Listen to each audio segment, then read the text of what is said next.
Hello माँ, मैं रवि बोल रहा हूँ। कैसी हो माँ? मैं ठीक हूँ बेटे। ये बताओ तुम और बहू दोनों कैसे हो? हम दोनों ठीक हैं माँ, आपकी बहुत याद आती है। अच्छा सुनो माँ, मैं अगले महीने इंडिया आ रहा हूँ तुम्हें लेने। क्या? हाँ माँ, अब हम सब साथ ही रहेंगे। नीतू कह रही थी माँ जी को अमेरिका ले आओ, बाहर अकेली बहुत परेशान हो रही होगी। हेलो, सुन रही हो माँ? हाँ हाँ बेटे। बूढ़ी आंखों से खुशी की आंसू धारा बह निकली। बेटे और बहू का प्यार नस नस में दौड़ने लगा। जीवन के 70 साल गुजार चुकी सवित्री ने जल्दी से अपने पल्लू से आंसू पोंछे और बेटे से बात करने लगी। पूरे 2 साल बाद बेटा घर आ रहा था। बूढ़ी सवित्री ने मोहल्ले भर में दौड़ दौड़ कर ये खबर सबको सुना दी। सभी खुश थे कि चलो बुढ़ापा चैन से बेटे और बहू के साथ गुजर जाएगा। रवि अकेला आया था। उसने कहा कि माँ, हमें जल्दी ही वापस जाना है, इसलिए जो भी रुपया पैसा किसी से लेना है वो लेकर रख लो, और तब तक मैं किसी प्रॉपर्टी डीलर से मकान की बात करता हूँ। मकान? माँ ने पूछा। हाँ माँ, ये मकान बेचना पड़ेगा, वरना कौन इसकी देखभाल करेगा? हम सब तो अब अमेरिका में ही रहेंगे। बूढ़ी आंखों ने मकान के कोने कोने को ऐसे निहारा जैसे किसी अबोध बच्चे को सहला रही हो।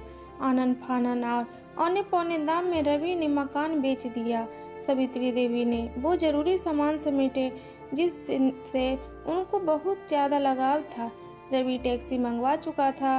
एयरपोर्ट पहुंचकर रवि ने कहा, माँ तुम यहाँ बैठो, मैं अंदर जाकर सामान की जांच और बोर्डिंग और वीजा का काम निपटा लेता हूँ।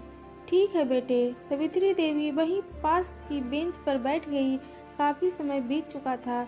बाहर बैठी सवित्री देवी बार बार उस दरवाजे की तरफ देख रही थी जिसमें रवि गया था, लेकिन अभी तक बाहर नहीं आया। शायद अंदर बहुत भीड़ होगी सोचकर बूढ़ी आंखें फिर से टक की आवाज लगाने लगती।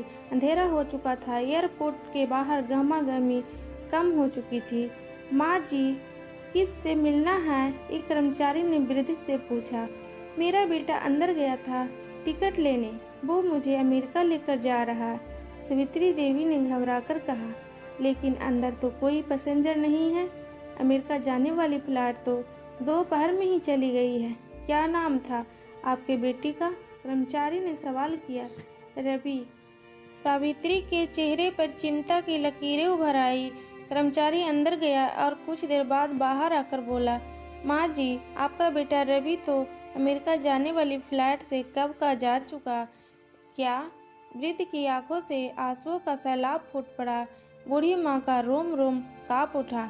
किसी तरह वापस घर पहुंची, जो अब बीत चुका था।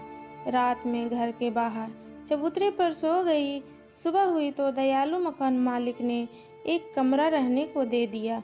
पति की पेंशन से घर का किराया और खाने का काम चलने लगा। समय गुजरने लगा। एक दिन मकान मालिक ने वृद्धि से पूछा, माँ जी, क्यों नहीं आप अपने किसी रिश्तेदार के यहाँ चली जाएं?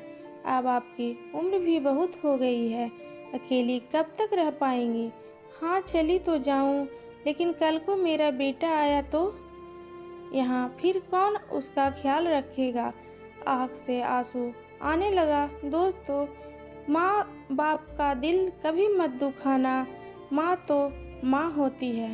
दोस्तों, अगर ये वीडियो पसंद आए तो एक कमेंट जरूर करना, लाइक करें, शेयर करें और सब्सक्राइब करें।